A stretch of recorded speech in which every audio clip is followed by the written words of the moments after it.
windows right next to the window. It's not got boxes in it. It's, no. You don't think that would? It's just. Because that's a little more. The world, huh? I wonder if maybe that would I feel like a help. bunch of Brian's up here. I love my office, you know, but it's just the whole idea of just being all in one. Green light, yeah.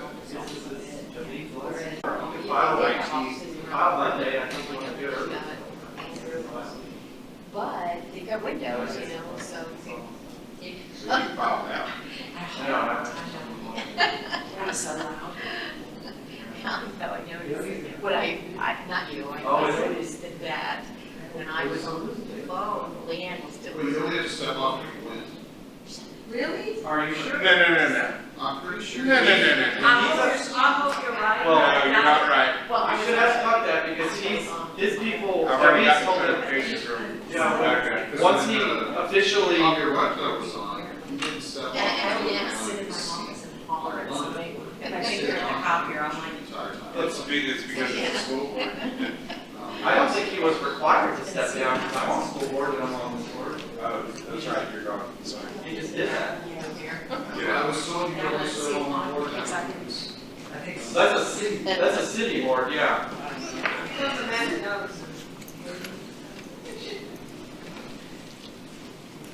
So, right. Well, I'm not sure you, so I'll take my. Sorry. I asked for clarification from Rebecca, and I wasn't sure whether it was like, from the point you, designated a treasurer, or what, she goes, no, it's just whenever you file with the city secretary's office, when you have something. yeah, but if another, if I'm somebody not sure. I'll comes have to to council they'll make sure they can be filed. and they don't, they can say it's. About. If someone in the city council is running for another position or something, out here, On the south side. Oh, like, he was to. So the county. Well, yeah, I guess. We're gonna file, Yeah, tomorrow, for two seats. Right, but you're saying he can stay in his election seat until he wins the, but this is a point, it's like, this is why you have to give up your appointed seat. What is that? Okay, sheet, right, and that's. I heard that's you. on the south. So yeah, the city council initiative is my board, right? I asked. And it's also.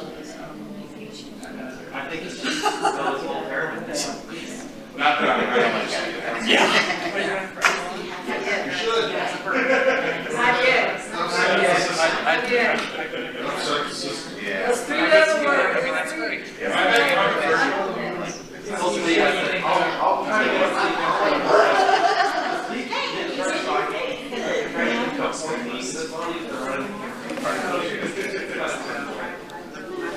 Yeah. I thought, The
Okay, I'm showing 5:30, so we'll go ahead and convene the Wednesday, July 24th Planning Commission meeting. Ms. Ruth, would you please call roll? Thank you, Chairman. Chairman Miller. Here. Vice Chairman York. Here. Commissioner Mendel. Here. Commissioner Salazar Garza. Here. Commissioner Munoz. Here. Commissioner Matagi. Here. Commissioner Lerma is absent. Commissioner Hedrick. Here. And Commissioner Budd. Here. We have a quorum to conduct the meeting.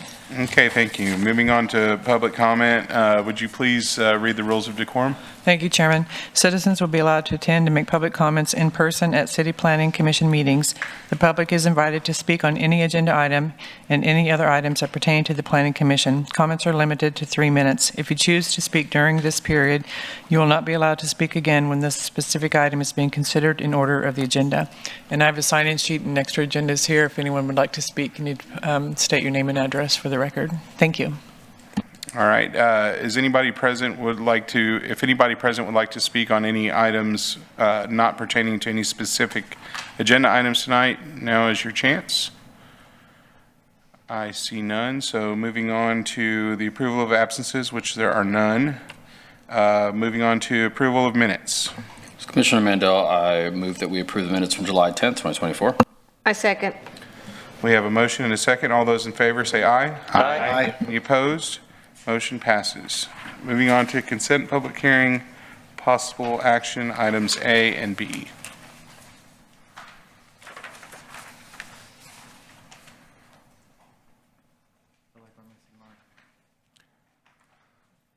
Perfect. Okay, I guess I'm reading it in. I lost that coin flip. Okay, so reading in tonight's consent agenda, item 5, and those are subsections A and B, starting off with letter A, plats number 2, Shoreline Oaks Subdivision Unit 1, Block 1, lots 1R through 8R. That's a replat of 0.92 acres. The development is for a series of townhomes.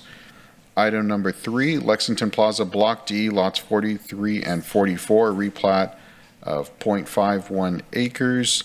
That is currently a portion of car dealership, and the request is for additional commercial structures. And then we have 2 zoning cases also on our consent agenda. Item number 4, zoning case ZN 8340. This is Cypress Point Capital LLC. If you can recall, this is adjacent to a previous zoning case out on 2444 and County Road 43. The request is from the FR Farm Rural District to the CN1 Neighborhood Commercial District and the RS22 Single Family 22 District. Those are half-acre residential lots and neighborhood commercial level activity proposed. Staff recommends approval. Item number 5, zoning case ZN 8348, City of Corpus Christi. The ordinance is requesting on South 19th Street from the CN1 Neighborhood Commercial District to the RS6 Single Family 6 District. That request is pertaining to the Lamar project with the old school that has then since been demolished, and there are adjacent lots that are platted similar to single-family homes, meaning they're portioned and chopped up just like you would see in any neighborhood. The problem is there are a few stragglers that are still zoned commercial. So to bring those into the fold for future single-family homes, we just need to downzone them back to the single-family zoning district. So that concludes our consent agenda. Again, staff recommends approval on the 2 zoning cases, and on the 2 plats, we also recommend approval as the requests meet state local government code and the UDC. Happy to entertain any questions if there are any. Okay, and just for the record, Commissioner York will be abstaining from item number 3, but we can go ahead and ask questions. Commissioners, questions for staff? I've got a question on item number 4. So it looks like it was zoned RS22 previously, and then they had a FR zoning as well. Yes, so sir. they're trying to take a chunk of the FR, add that to the RS22, and then basically change it to CN1. Correct. The The back side of the property will keep RS22, and you're absolutely correct. The original zoning case was FR and RS22. This tract is essentially split in half. The portion closest to the intersection will have the neighborhood commercial zoning, and the rear portion will also be RS22. So my main concern with that is this area it's annexed, but there is no drainage for this tract. There is no sewer. There's no plans for any sewer. I just don't think that's the right type of development to encourage. As a city, I don't think we really want to put more development that's annexed onto septic. We want to get it in the sewer system. And to encourage that by putting this as CN1, about 8 acres onto CN1, which is very tough to do commercial on septic. So I really can't support that. I think all of it should be RS22, if that. But I don't think we should have more CN1 on septic systems in this city. Sure. I'm not sure if you want a staff response. Sure.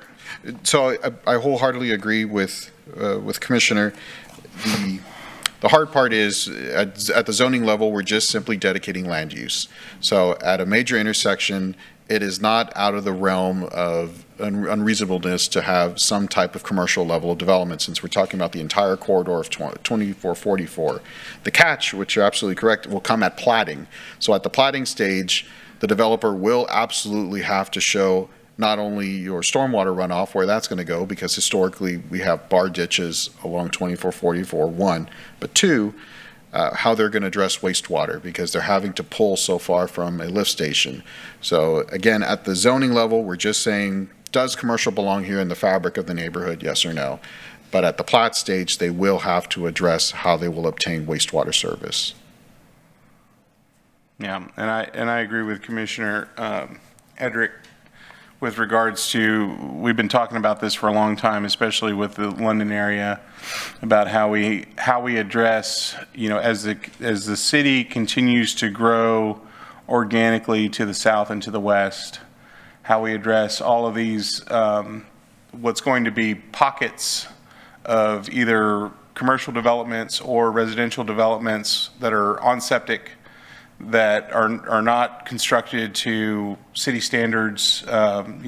We've had certain variance requests that have been approved with regards to building streets to rural standards and things of that nature, because that's what's just how it's artificially been developed out there, as farmers have sold off parcels of property and these developments have popped up. But it's the best time to plant a tree was 30 years ago. Second best time is to plant it now.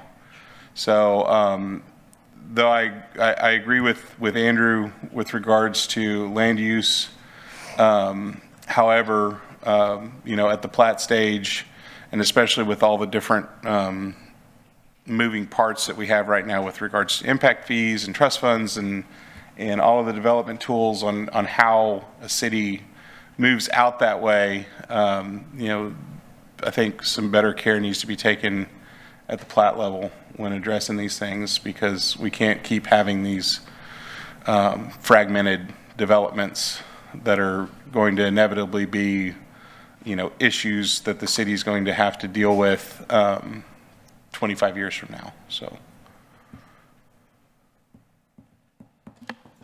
Comment. Just a comment.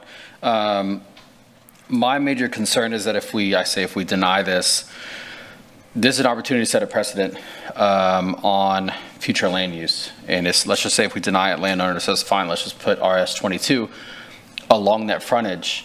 We're definitely going to have some weirder pockets of RS22 right on 2444, followed by, commercial in the future. And then my biggest concern is safety of RS22 that close to such a large road. So I think if we deny it, we could be setting a precedent of allowing landowners to put residential houses right on 2444. Just a thought, I want to put it out there. I think they should wait on zoning to come back until they actually have full city services at that point. Because in reality, I don't think having RS22 inside of city limits is something really that the city wants anyway. I understand that city services aren't there yet, but, if we just keep adding it, little pockets here and there, like the chairman said, it just creates future problems. Yeah, I don't think the city has any reservations about RS-22, but the reason why RS-22 is being selected is because it allows for half-acre lots that, could accommodate septic systems. And RS-22, just to add a little bits of information, only sets the minimum lot size. You can have RS-22 and come in with smaller lots. It's just setting that ceiling. You just can't go anything. You can't have I'm sorry, you can smaller have lots. greater. You Yeah, you can just have can't go larger. smaller. I'm sorry. Right. Set it in reverse. You can have greater lots.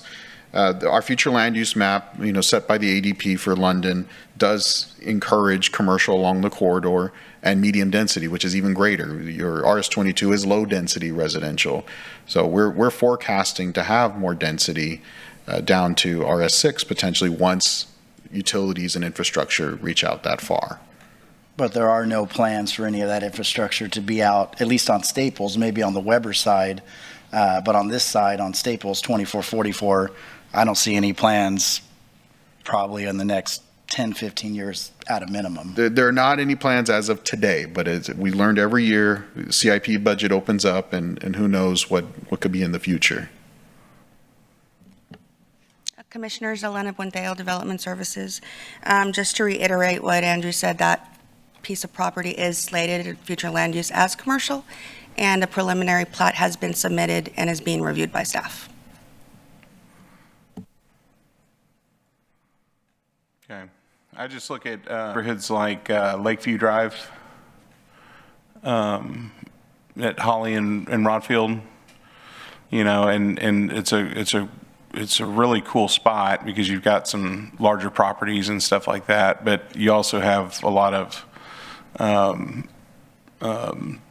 rural standard roads that are kind of dangerous. I take my kid to piano lessons over there on Tuesdays, and there's people walking in the street, and you've got a less than 28-foot wide street with no curbs and no sidewalks and open ditches on either side, and it's a planning consideration that's always been a concern for me for the London area, having Country Creek, King Estates, all of these half-acre that may or may not have been built to city standards and later annexed, and that kind of thing. So at the plat stage, we're going to have to get out the magnifying glasses. So okay, any other questions for staff? All right, I see none, so I'll go ahead and open up public comment on items A and B, items 2, 3, 4, and 5. Would anybody like to speak on any of these? I see none, so I'll close the public comment. And Michael, you want to step out real quick and we'll vote on item number 3? Okay, commissioners, do I have a motion for item number 3? I make a motion that we pass item number 3 as presented by staff. Second. Motion and second. All those in favor say aye. Aye. Motion passes.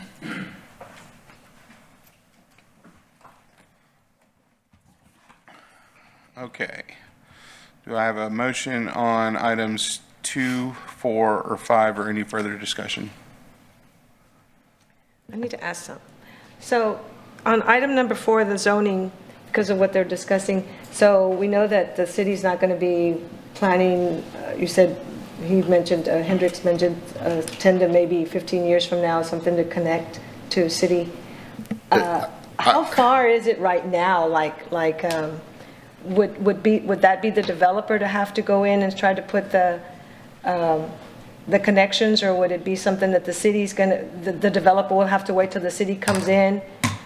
And how far is it to be able to connect for the commercial area? Andrew, I can answer that a little bit, because I was part of the design for the wastewater server in the London community now, and to make it simple, if you cross Weber, that's kind of the break and the what's the service area. So everything north of Weber on the OSO side, that is currently, most of that's currently being served by what we already built. We'll go to Greenwood. Everything on the other side is slated for future, what really hasn't even been planned yet. It was a future treatment plant, now it's a future major lift station that'll pump to Greenwood. So it's like major infrastructure that would have to be built, millions and millions of dollars. And so that's why a lot of these developments keep popping up. It's not feasible for a developer to do, and it's going to be a huge project for even the city to do. So it's a tough spot. So it looks like a long time before they'll be able to Yeah. do something. And Right, just the only thing I would clarify is that, again, we're just setting land use. We don't want to put the cart before the horse of utilities. It is purely looking at, does commercial fit in the corridor of 2444, along with your half-acre lots. It is consistent with both the future land use map and the area development plan. So again, it's the rezoning just for land use. yeah, and to add on that, I agree with the concerns that the other commissioners have, but at the same time, it's hard for me to limit, essentially we'd be limiting a landowner's right to develop his property just because the city hasn't brought their services out yet. I know that, like Andrew said, it is in line with the future land use and the area development plan, so that makes me feel good. And I know they're going to have to sign the waiver. If and when it ever gets developed, they'll have to connect. That'll help the CN1, so it makes me feel better about the CN1. The RS22s, they're probably always going to be on septic. I don't love that, but it's just a tough one for me. So, if there's no other discussion, I don't mind making a motion. Good. Yeah, I'll make a motion. We did 3, so to approve items 2, 4, and 5 as presented. Commissioner Mandel, I will second. All right, there's a motion and a second. All those in favor say aye. Aye. Anybody opposed? I'm opposed to 4, but I'll vote aye for 2 and 5. Okay, let the record show that Commissioner Hedrick opposed item number 4 only. All right, motion passes. Moving on to briefings. Bay Area Development Plan draft. Hey, can I ask a Robert's Rules of Order question for the future? Can you, if we're voting as a group on consent, can you oppose a certain agenda item? I think I've heard council do that, but I just wanted to clarify. If no one objects, I don't think there's any issue with it. Okay. Cool.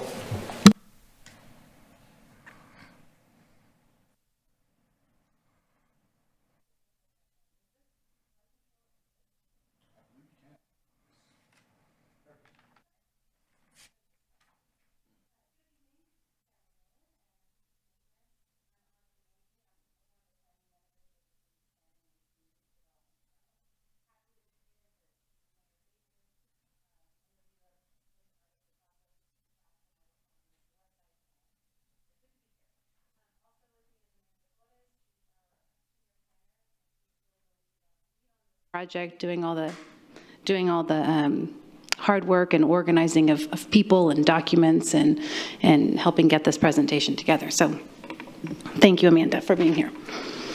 So tonight, I'm planning to brief you on the Bayside Plan. Chairman Miller has been part of our advisory committee and done a lot of hard work.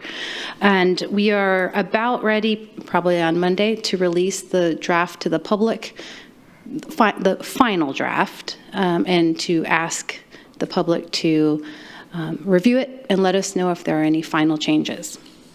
But tonight I'm going to go over some of the public input highlights and the draft plan overview. And so you'll be receiving this plan from us shortly as well.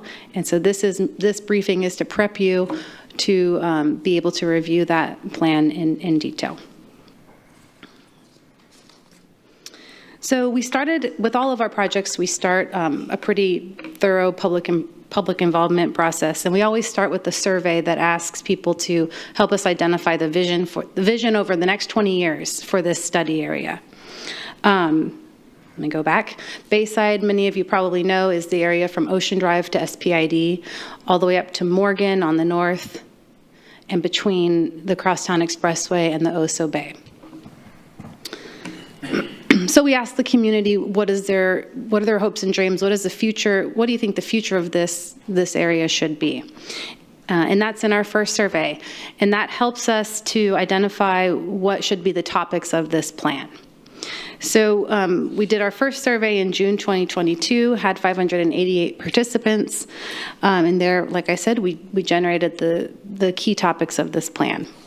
And then we've verified those key topics, that's right, and had other community discussions and helped us to focus in on what would be the topics of those topics. So really, we develop goals and visions, and then later throughout the process, we use public input to help us develop action items and policy initiatives. We then had a public meeting in February 2023. We had 90 participants over at the Old Hamlin Middle School. And we've heard a lot at these meetings. Of course, the public input really builds upon itself, but we've heard a lot about bicycle infrastructure, the quality of neighborhoods, interest in mixed-use development, interest in being able to have to get around without having to use your car, and having a real sense of place in this area.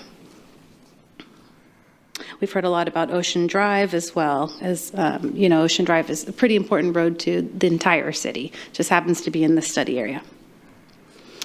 We had another community meeting in September of 2023, 50 participants there, and this meeting was at Baker Middle School, and there we presented the action items and policy initiatives and helped to get refinement of the plan.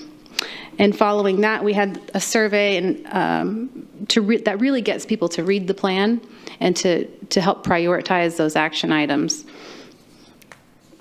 So there we had 281 participants, and I'd say that this public input counts are pretty normal for our plans, and we were pretty satisfied with these numbers.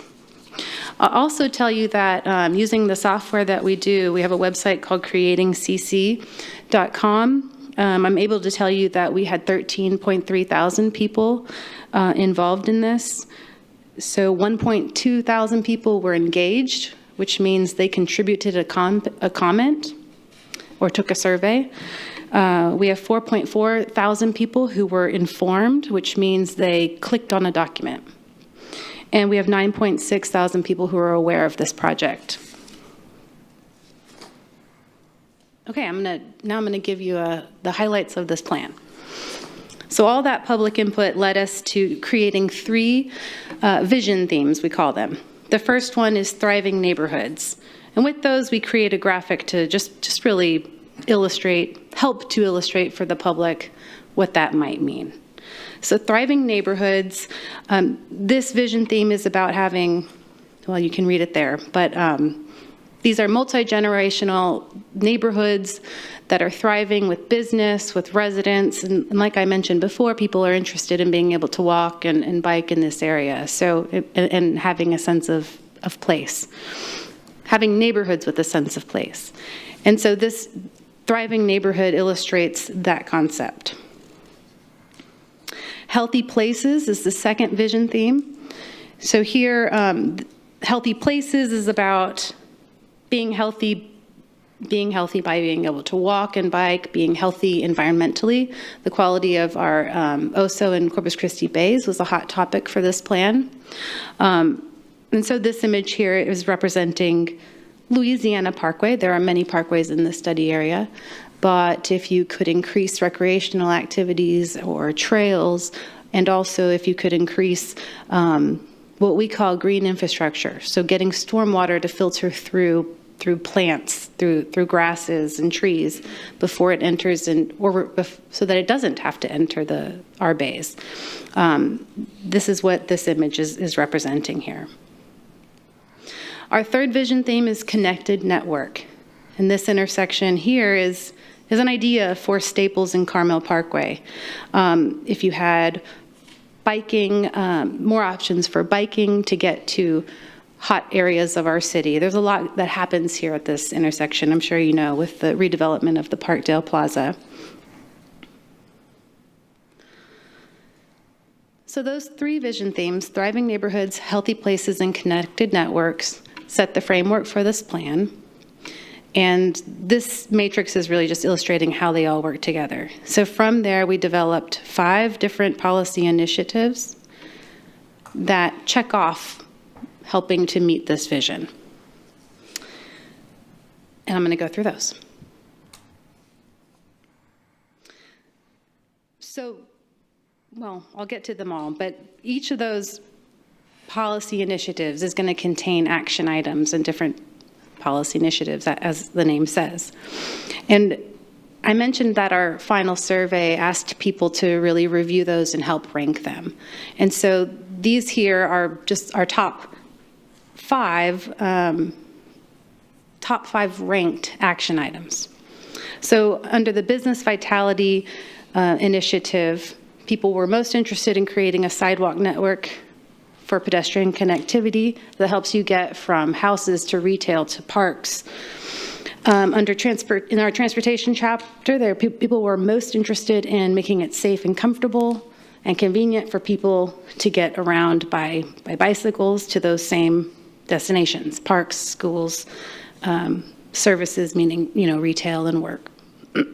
Again, under transportation, top-ranked item was continuing to improve Ocean Drive as the Corpus Christi Bay Trail, which I'm not sure if you knew that it was called the Bay Trail, but the bike lane along Ocean Drive is an 8-mile bike lane that over years, through planning initiatives, which is multi-departmental. I'm not saying the planning department was responsible for it, but through those planning initiatives is why the bike lane even exists. In environmental, I already mentioned this, but that the water quality of our bays was a top-ranked item, that we address the issues that lead to lesser qualities of water in the bay. And in green and open spaces, promoting exercise and health at parks by adding more amenities and activities in them. Okay, so those were the top 5. And now these are going to be the highlights of those 5. I call them chapters. The plan is going to be broken up into chapters, and each chapter represents one of the policy initiatives. So that first policy initiative is on enhancing local business vitality and connectivity to the surrounding neighborhoods. And the action items in here are going to talk about creating the better sidewalk network, amending codes like the UDC or the Infrastructure Design Manual to support creating walkable areas, implementing the future land use maps recommendations for mixed-use development, which you're very familiar with implementing the future land use map, supporting destination recreation and entertainment options that encourage people, residents and visitors alike, to visit Corpus Christi and Oso Bays, to take advantage of our natural amenities. The city's Economic Development Department will create and manage programs to revitalize the Bayside business community. And you might know that is a newly formed department in our city that's growing and who will be working on issues like that. And identifying partners with local agencies, identifying and partnering with the local agencies to help small businesses find resources and technical support. Because for the Bayside plan, you probably can imagine this. There are a lot of small businesses, mom and pop businesses, that we actually did consult with during this process. And so as part of revitalization, how do you support those kind of locally themed small businesses in this area?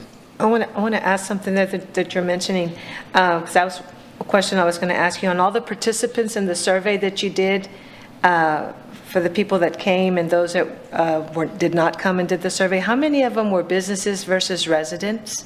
Oh, I don't have that number off the top of my head. I'm sorry. I was just curious because, you know. Wait, actually, I think we might, let me see. We do have a chapter on demographics.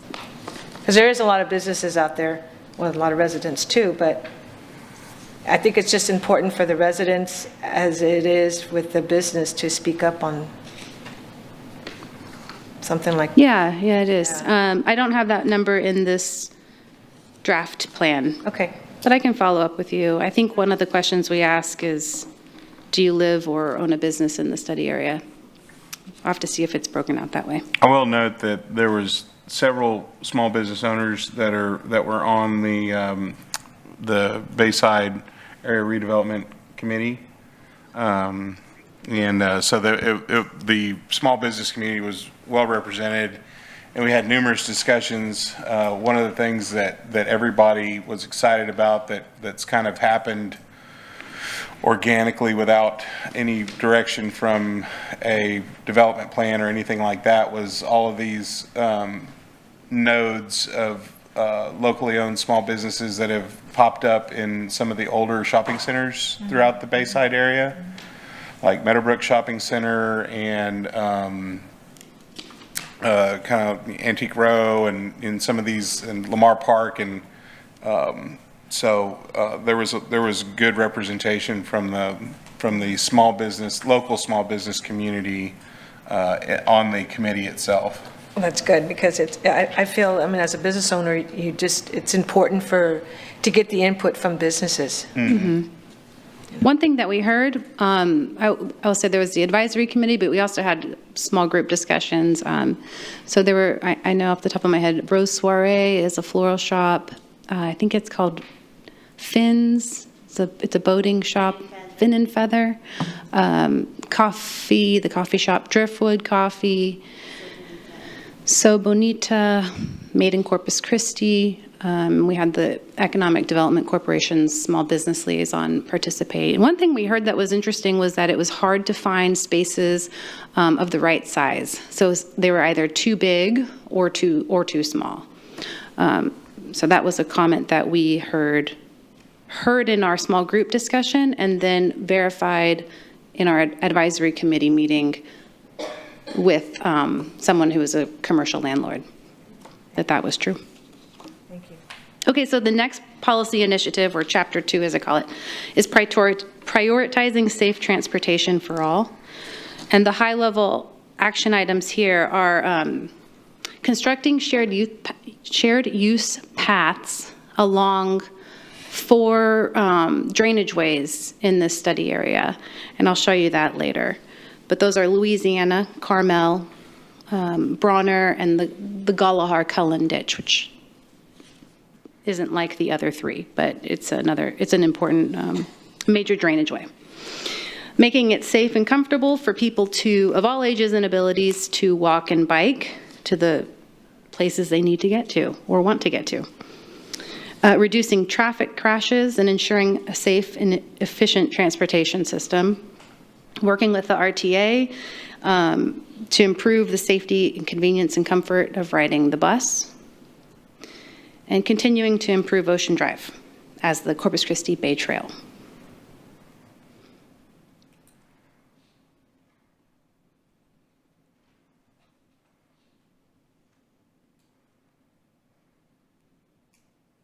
It looks like I'm missing a slide. Are you all looking at what I'm looking at? Mm-hmm. Okay.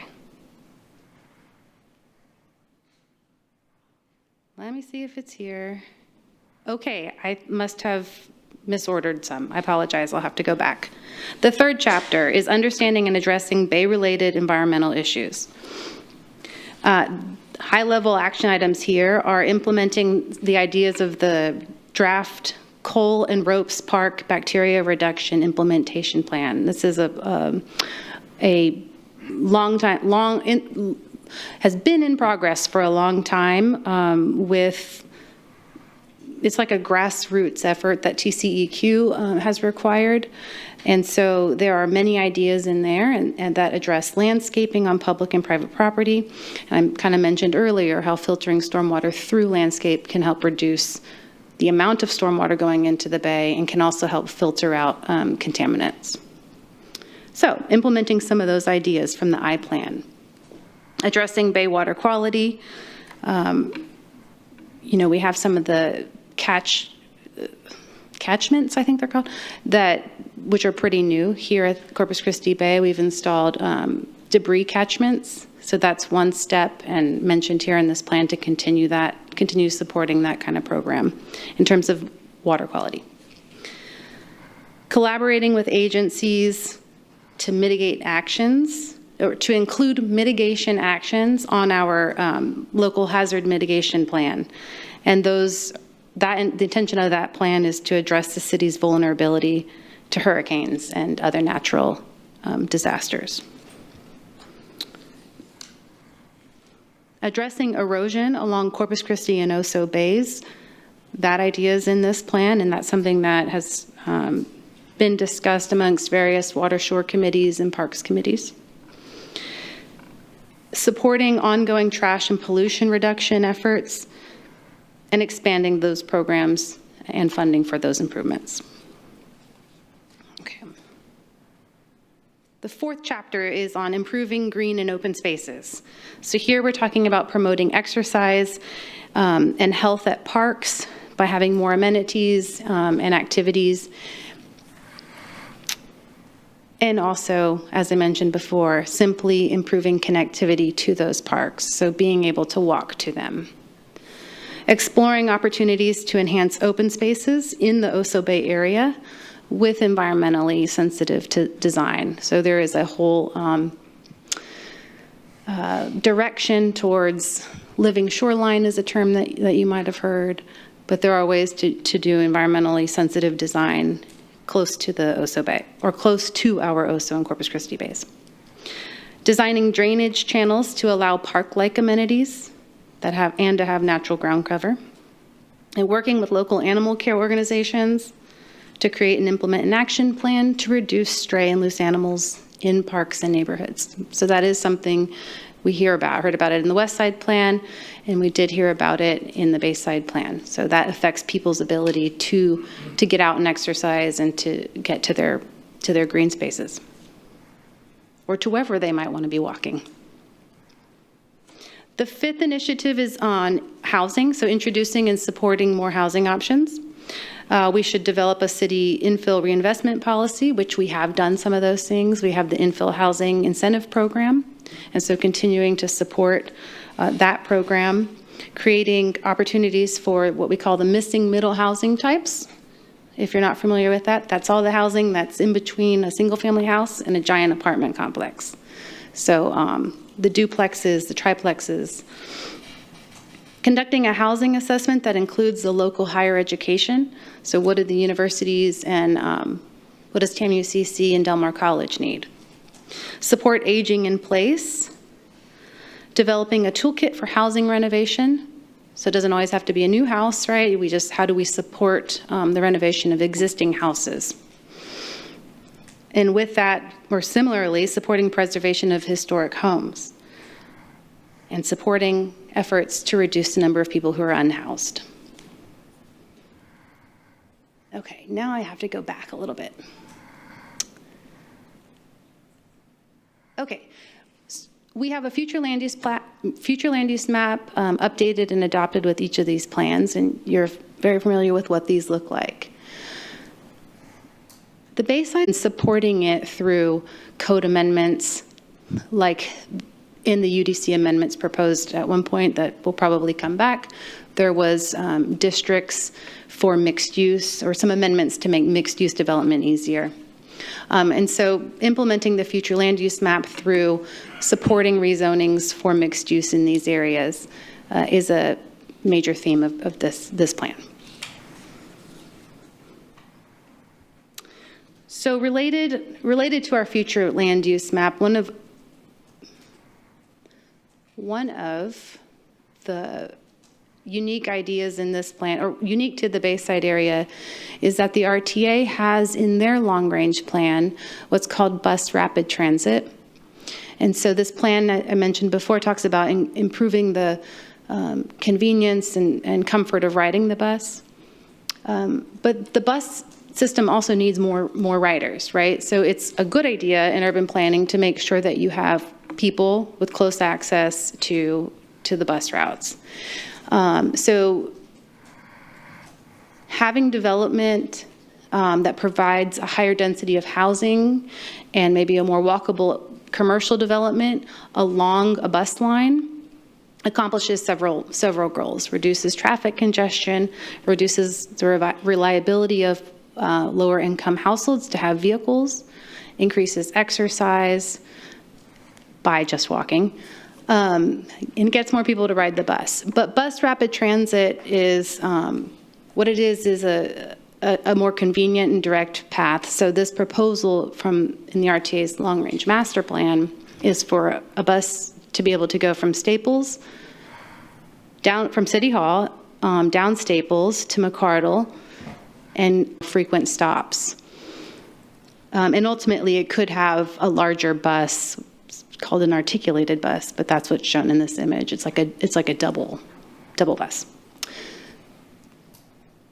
Okay, so the black line here is the bus rapid transit, and so here are all the drainage channels leading to that bus rapid transit.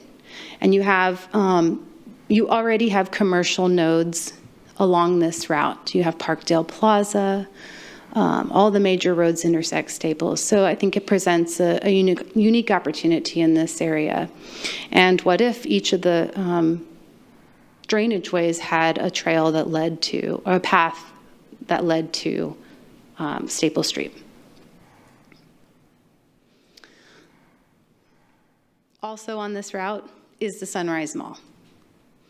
So during our discussions, and this has been a long discussed topic, is in the community, right? What could happen at Sunrise Mall? And this is just a concept produced by staff to help illustrate what mixed-use development is. This is not the landowner's proposal by any means. But what if one of these commercial sites could be redeveloped to have more housing, to have buildings closer together that facilitate walking, making walking more comfortable. This could be replicated, not in this exact shape, obviously, but it could be at another site.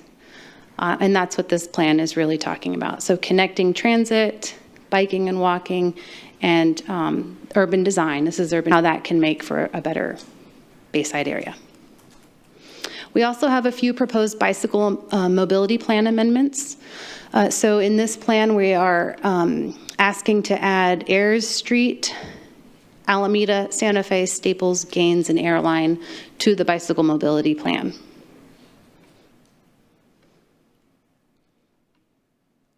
Okay, almost done here. Each of our plans includes a map showing what are some public investments that we could be making. And it's broken into short-term, mid-term, and long-term. You don't have to study these maps. I know they're very small. You'll have a copy. But the short-term includes the projects that are already in the city's CIP. So we take some time to cull through the city's CIP and map out where are the Bayside projects. And a few of them are ideas from our committees and from the public. But in there, you'll have the short-term, mid-term, and long-term maps, public investment initiatives, we call them. So the next steps here, as I mentioned earlier, we're going to be publishing this final draft early next week, and you're going to be receiving a copy. We're going to ask the public if they have any questions to come visit us. We're going to set up what we're calling office hours, where people can just come in and ask us about the plan or submit a comment to us. And then we'll be back to have a formal public hearing with you in August, hoping to get your recommendation or any changes that we need to make so that we can take it to City Council for their review and hopefully adoption. So if you have any questions when you get the plan, or if you have questions now, obviously, but you can ask them, or you can send them to Amanda Torres. And we have our project website, creatingcc.com/Bayside. So do you have any questions for us? Commissioner York. Cool. Thank you for the presentation. I think the plan is great. I do have a couple of questions and then just a few comments. First question, well, you mentioned aging in place in there. What's aging in place? Yeah, okay, so aging in place is, well, the first thing that comes to mind is mobility issues, right? So you might need a ramp to if you have a step into your house, you might likely need a ramp. I'm sure you've seen ramps going in older neighborhoods. There's a lot of volunteer groups who will provide those. The city also has some funds available through HUD for renovations to homes. So I've heard from some, this was on the west side, but I know in particular an issue is narrow hallways in older homes and not being able to navigate a wheelchair. So those are issues that you might encounter. You might encounter as you age. And so the idea is that you should be able to, I don't want to say should, but if you don't have to move out of your home as you age in order to get to a place where you can to function. So there are things you could do in your home in these existing neighborhoods to make it easier to age and get around. Okay. Thank you. I like that. You talked about improvements to Ocean Drive, and I'm just curious. I know a lot of the length of Ocean Drive is limited by right-of-way width. So we've already used up, from one side to the other. What have the discussions been like to, how to improve that and make it more, user-friendly for other modes of transportation? Have y'all talked about reducing lanes or anything like that, or have there been other ideas? We talked a lot about a lot of things, and what this plan say. We don't have the final solution in this plan, and many of our plans have talked about this. So the city's mobility CC, I think it was adopted in 2011 or 13. It has concepts for Ocean Drive. The adopted bicycle mobility plan doesn't exactly lay out a concept, except that it says you need to do a corridor study. So there needs to be a further study of Ocean Drive and how to fit in what's needed. And that needs additional community engagement to figure out what's needed. But yes, we've asked a lot of hard questions. We've worked with Public Works and other traffic transportation engineers to discuss it. And so what this plan talks about is doing a feasibility study. So conducting that study of the road is really the first step. Getting traffic count, understanding traffic patterns and traffic counts for Ocean, Santa Fe, and Alameda, so that decisions can be made about the use, what's possible. So a lane reduction is one idea, but it's not something in this plan identified exactly. Okay. So you're saying there will actually be a study that's going to come up, or is that just something that could happen in the future? It would have to be funded. So this plan is laying out ideas that can be pursued. It's not saying, and just to clarify, this plan doesn't say we are committing our city budget to implementing all of these things. These are things that we can go work on. Right, but there's no feasibility for Ocean Drive. There's no study commissioned yet. Not right now. Okay. That kind of leads to my next question, the bike lane thing. You were talking about, because I think Ocean Drive has a bike lane, which is one of the ones that's just like painted on the side of the road. And you had a list of streets, Airline, and some others that are going to be added. Is that what those will be? Kind of the shoulder bike lane? No. Yeah, this list. And just so you know, the bicycle mobility plan is being worked on as we speak. The Corpus Christi Metropolitan Planning Organization is doing an active transportation plan. That's what it's called. So we are working with them and reviewing this network and reviewing the types of infrastructure needed. This map doesn't show all the details of that plan, but it's not every piece of bike infrastructure is just intended to be a bike lane. The idea is that really many of them are protected and separate from the road. So they're called cycle tracks. And you've seen some of the green sidewalks. So those are cycle tracks, one-way cycle tracks in each direction on both sides of the road. But there are other types of infrastructure. So all of these except Gaines are really consistent with the network already that is currently in the plan. And so we're requesting that those be added as one-way cycle tracks. Gaines we have proposed as a two-way cycle track on one side. Gaines is going to be real tough to accomplish. In terms of right-of-way or? Right-of-way considerations. I mean, you can't take right-of-way from a cemetery and got a ditch. I think it's tough either way. the roadway lane isn't great because it's dangerous, and Yeah. all the rocks tend to get moved right into the bike lane and they don't get swept. But Yeah. the green sidewalk, basically, you have a lot of obstructions, or whatever you call it, changes, driveways and intersections. But there's pros and cons, I guess, of both. But I, for one, would love to see it. Yeah, it's I know- was highly commented. My It's neighbors definitely love it. needed.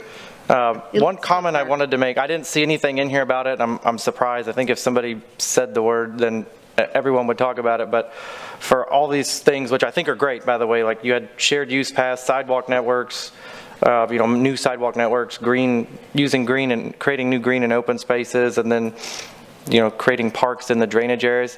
And I love all those ideas, but I just want to stress shade, shade, shade, because all these things, there's been some really great, I guess it's technically like a hike and bike trail along the drainage way, but when it's not shaded, people just don't want to use it.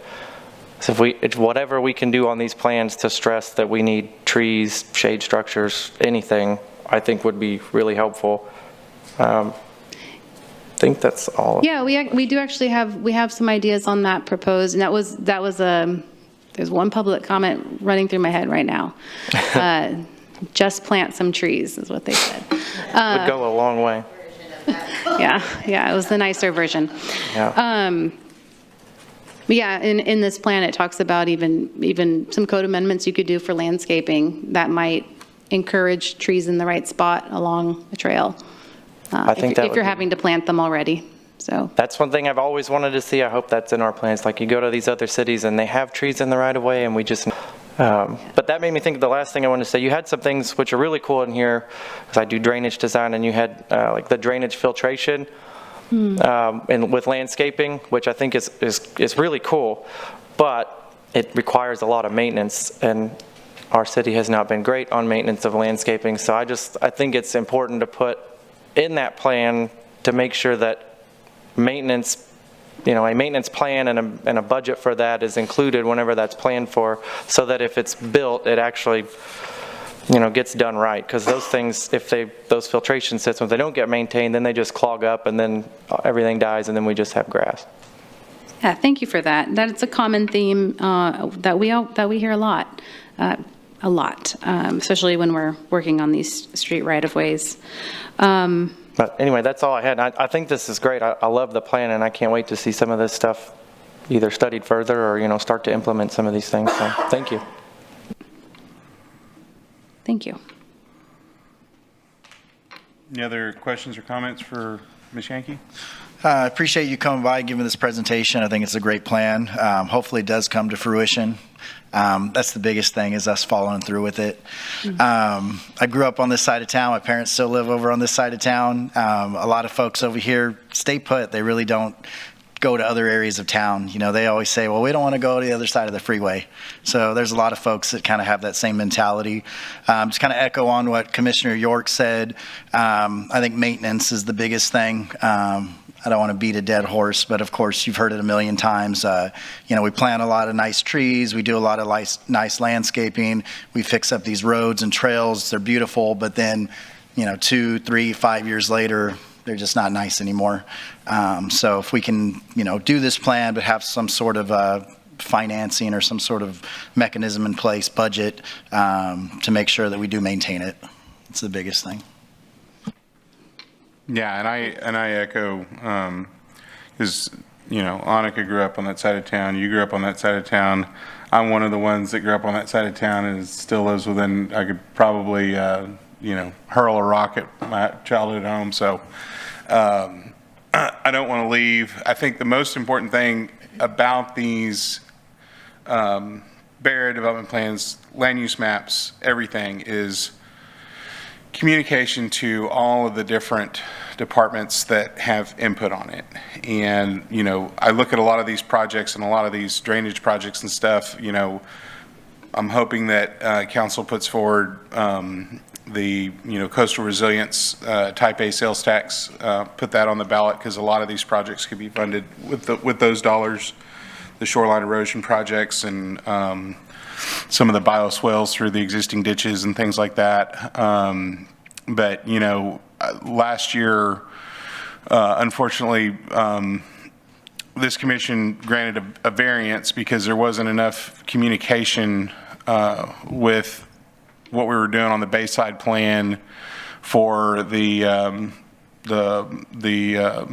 Quick Quack / Stripes property at the old Carmel site, where we granted a variance to not require them to put in their portion of the connectivity trail between Parkdale Plaza and Lamar Park. So making sure that all the departments, so that these plans don't, because a lot of work goes into these plans, and making sure that they're not done in vain, making sure that we're making the right recommendations when these, isolated, that was a big piece of the puzzle that's not going to be there control over. And then, also like talking to Drew Molly at CCW about water quality. Maybe we don't need to build a desal plant. I don't know. But I'm just kidding on that one. But making sure that the right hand knows what the left hand is doing, and that these things, because these projects, these area development plans and stuff like that, that's where the real community input comes, and that's where there's more open conversation about what are the community's needs, what would you like to see, that kind of thing. And so making sure that these things stay front and center as the city is making other decisions, I think is incredibly important, because a lot of these things unfortunately get put on a shelf and they collect dust. So thank you. Appreciate that. Any other questions? Well, be on the lookout. We might email you directly, but if you're not signed up, you'll probably get a prompt from us to be on our mailing list for the planning departments. We send all the planning commissioners through.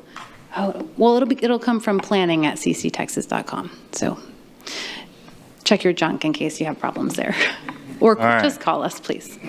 Thank you. Now Thank go you. plant some trees at Swantner Park. Got it. All right, thank you so much, Annika. Okay, director's report. We got a new director in the house. I only have 10 items to go over. I'm joking. No report tonight. Okay, thank you.